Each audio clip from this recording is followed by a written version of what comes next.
Bienvenue dans cette émission de questions-réponses. Je suis Audrey Briand, maître en psychologie clinique depuis 1998 et sophrologue branche clinique depuis 2009, également militante pour la cause animale. Que sont les médecines douces? Ce sont Liliane et Chloé de Paris qui m'ont écrit par mail pour me poser leurs questions au cabinet audreybriand@yahoo.fr, rubrique courrier santé. Les autres infos qui me sont nécessaires pour que je puisse vous répondre se trouvent sur mon site internet sophrologie psychologique cabinet-audreybriand.wordpress.com, indiqué sous la vidéo en barre d'infos en cliquant sur le triangle gris si vous souhaitez vous aussi que je vous réponde dans une prochaine émission.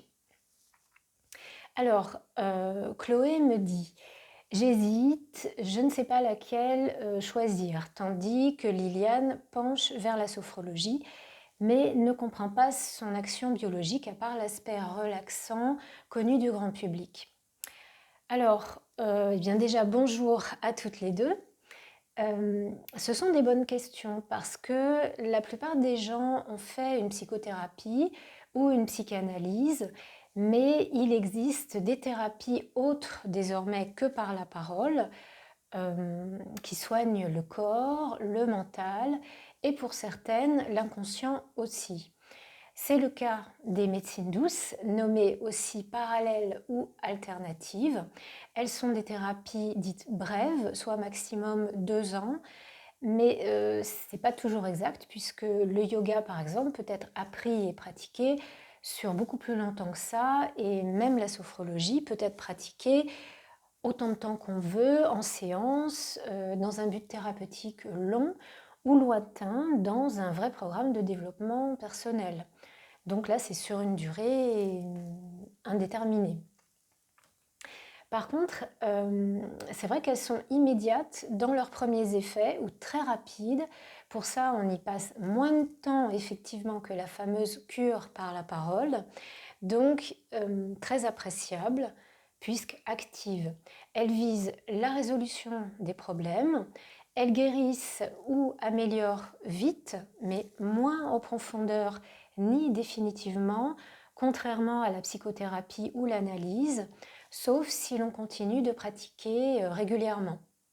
En fait, c'est logique puisque on agit sur le corps, donc l'effet est physique, émotionnel et mental, mais il est donc ponctuel. Il faudra recommencer. Alors, ce qu'on peut dire aussi, c'est qu'elles servent essentiellement aux soins du stress et ses symptômes et apprennent à le gérer. Comme tout ce qui est douleur aussi, elles apprennent une saine hygiène et philosophie de vie en donnant des outils et techniques à mettre en place au quotidien pour faire circuler les énergies du corps et pour quelques-unes, le cadeau bonus également au développement personnel. La sophrologie toujours, le yoga, l'hypnose, le magnétisme, l'ayurveda, le qigong. Ces médecines viennent très souvent de Chine et d'Inde, championnes des soins santé, avec des techniques créées il y a des millénaires et parfaitement éprouvées depuis. L'acupuncture, ça vous connaissez tous, et tout ce qui est digitoponcture, type shiatsu pour douleur et stress, et remise en route des énergies mentales et du corps. Alors quelques-unes qui me viennent encore à l'esprit aux actions diverses: l'ostéopathie, l'aromathérapie, l'homéopathie, la réflexologie, enfin voilà. En fait, il en existe en France environ 150, donc c'est impossible de les lister toutes, mais elles ne sont toujours pas reconnues par la sécurité sociale parce qu'il faudrait les rembourser.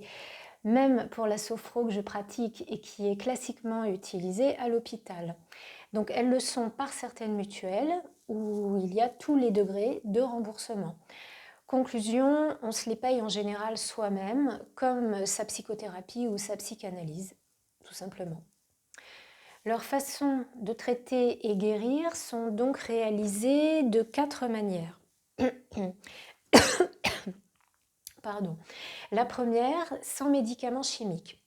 Et oui, c'est parfaitement possible car tout est déjà dans la nature en principe, hein, une bonne alimentation, on connaît la santé et la longévité des Asiatiques Et dans les plantes, les fruits, les légumes, les racines, les actifs terrestres, les minéraux, les venins divers, et dont tous leurs composés vont être extraits, transformés en huile ou en poudre, qui sont aussi fortes qu'un médicament chimique.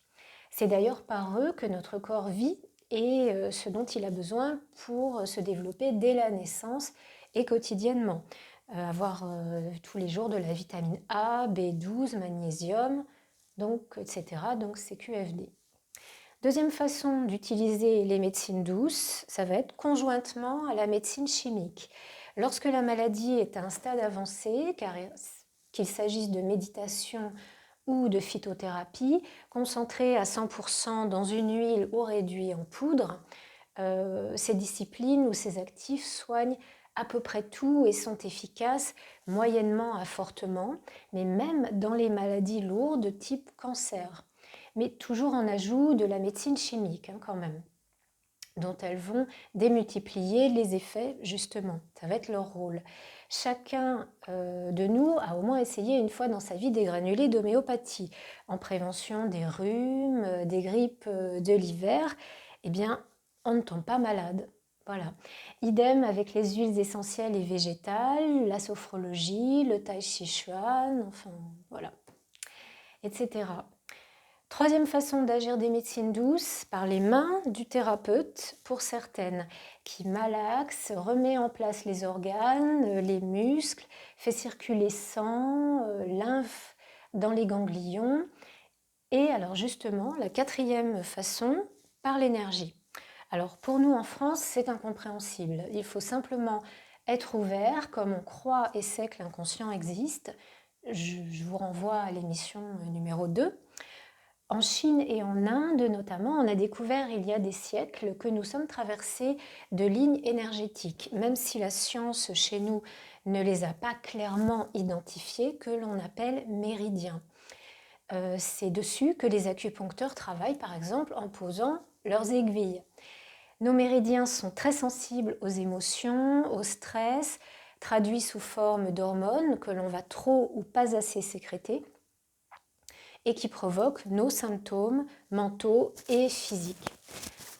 Notamment dans tout ce qui est psychosomatique, il est de bon ton d'aller voir de ce côté direct plutôt que voir un généraliste qui dira c'est le stress. Oui, et après. Là, notre médecin habituel va prescrire repos et anxiolytiques, voire antidépresseurs. Or, ce n'est pas adéquat ou indispensable pour nombre de cas et stades.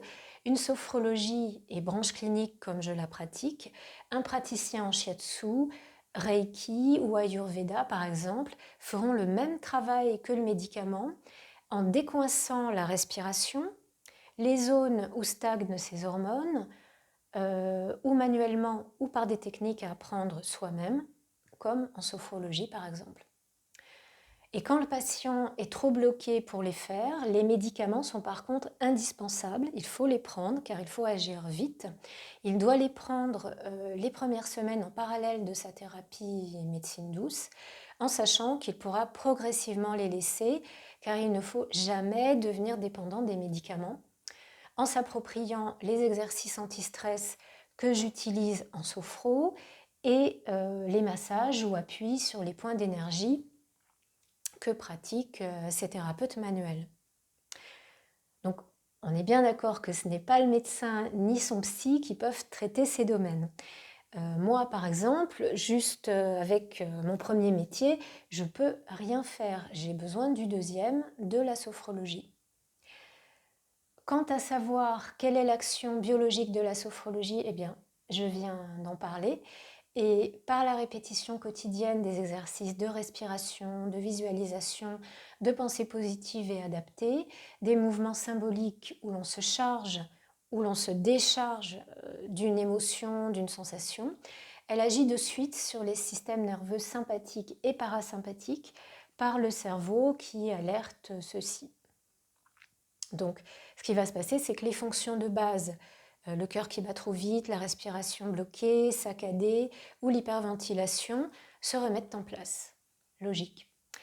Les émotions et les pensées destroy sont régulées parce que l'hypothalamus, qui tourne aussi à plein régime dans les états anxieux, va se calmer et les sécrétions hormonales qu'il produit aussi.